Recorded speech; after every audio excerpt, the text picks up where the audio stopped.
નમસ્કાર, સ્માર્ટ ન્યૂઝમાં આપનું સ્વાગત છે। ઓપરેશન સિંદૂર બાદ તમામ જગ્યા પર યાત્રાઓ યોજાઈ રહી છે, ત્યારે રિપબ્લિકન પાર્ટી ઓફ ઇન્ડિયા દ્વારા પણ આ તિરંગા યાત્રા યોજાઈ છે।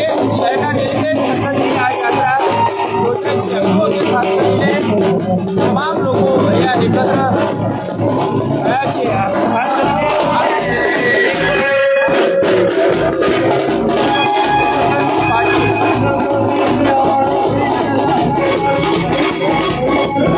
આયોજકો દ્વારા આ રેલી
સંખ્યામાં રિપબ્લિકન પાર્ટી ઓફ ઇન્ડિયાના તમામ લોકો આ રેલીમાં જોડાયા છે અને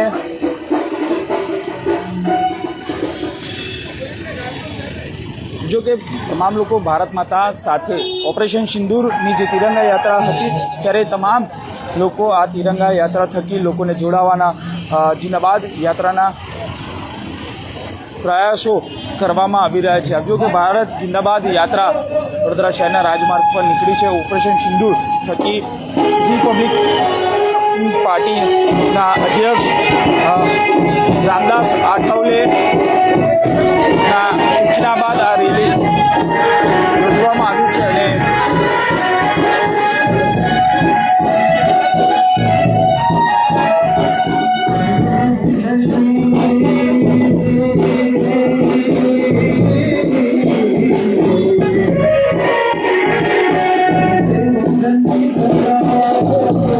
નાના બાળકો પણ આ રેલીમાં જોડાયા છે।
રિપબ્લિકન પાર્ટી ઓફ ઇન્ડિયાના વડોદરાના આગેવાન શૈલેષભાઈ શુક્લા છે। શૈલેષભાઈ શું કહેશો આજે જિંદાબાદ યાત્રા કાઢવામાં?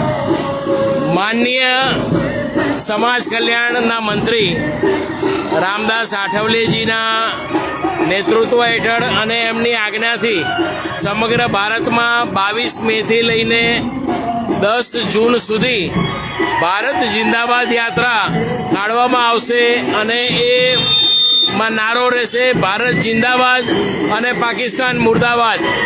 અને આ દરેક શહેરની અંદર ભારત જિંદાબાદ યાત્રા કાઢવામાં આવેલી છે। આજે વડોદરા શહેરની અંદર છે અને વડોદરા શહેરમાં ઘણા બધા સંખ્યામાં કાર્યકર્તાઓ ભારતને અને ભારતના જવાનોને જોશ આપવા માટે થઈ અને જેવી રીતે ઓપરેશન સિંદૂર આપણે સફળતાપૂર્વક પાર પાડ્યું છે, હજી પણ આગળ ઓપરેશન સિંદૂર કન્ટિન્યુ છે. તો ઓપરેશન સિંદૂરને ધ્યાનમાં રાખી અને રિપબ્લિકન પાર્ટી ઓફ ઇન્ડિયા દ્વારા ઘેર ઘેર સિંદૂરના છોડ આપવામાં આવશે, કારણ કે આવનારા દિવસોમાં વિશ્વ પર્યાવરણ દિવસ પણ આવે છે, જેથી કરીને સિંદૂર આપણને ઓપરેશન સિંદૂર યાદ અપાવશે. કે 22મી તારીખથી લઈને 10મી જૂન સુધી આ રિપબ્લિકન ઓફ પાર્ટી દ્વારા આ જિંદાબાદ યાત્રાનું આયોજન કરવામાં આવ્યું છે અને સમગ્ર દેશભરમાં આ પાર્ટી દ્વારા આ જિંદાબાદ યાત્રાનું આ પ્રકારે આયોજન થશે. કેમેરામેન નિહાલની સાથે Surat Solanki, spark today news, Vadodara.